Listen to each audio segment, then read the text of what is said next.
আপনাদের কাছে এদের ধরন কেমন হয়েছে মোটামুটি? খুব ভালো। খুব ভালো। আমরা তো আরো এই জাতের সাথে আরো নৌজা চাষ করছেন, হ্যাঁ ওই যে করছি, তাদের ধরন কোনটা কিরকম? ওটার তো এটা ফলাফল বেশি।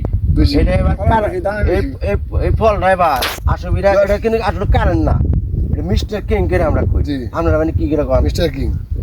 এই মিস্টার কিং এটা আরে পরিচিত হলো কারেন্ট। এটা আরে পরিচিত যে বেশি কারেন্ট হিসেবে না। আচ্ছা, এই আপনার অন্য জাতের আপনি তো আরেকটা জাত চাষ করছেন, ওই জাতের তুলনায় এটার দাম বাজারে কেমন? 15 টাকা বেশি। 15টা বেশি। 15 বেশি কি কিসে দেয়? হ্যাঁ এই সেখানে দেয়া সেখানে মানে কেজিতে?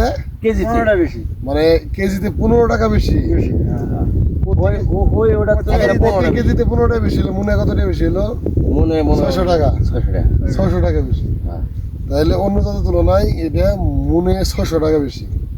আচ্ছা, এটা আপনার হলো গাছে রোগবালাই নিয়ে কি আপনার মতামত? রোগবালা কম এটা, রোগবালা রোগবালা কম। খুব কম হইলে আপনার দুইটা গাছ ছোট থেকে দেওয়া যায়। এটা এখন আমরা তো বিষ মূর্খ মানুষ, তাহলে বিষ যেটা দেয় না করে দিতে পারি না। এখন ওরা যা দেয় ওরা তো খেতে আসে দেয় না। জি, আমরা আগে- মুয়ের বন্ধু আগে দেয় আমরা এইসব এনে দিই। বুঝতে পারছি। হ্যাঁ, হ্যাঁ। তাতে এখন মনে করেন যে মোটামুটি আপনার মরিচের ধরন, গাছ, মরিচের বাজারের গাছ সুস্থ চাহিদা আছে, গাছ ভালো আছে, সব মিলে এটা মন্তব্য কি আপনারা খুশি নেবে যান? খুশি। খুশি, আমরা খুশি। আগামীতে কি চাষ করবেন? হ্যাঁ 100 গ্রাম এই মরিচের নাম কি মনে আছে? মিষ্টি কি? Mister king. ঠিক আছে, ধন্যবাদ। পাস করছেন, ভিডিও তো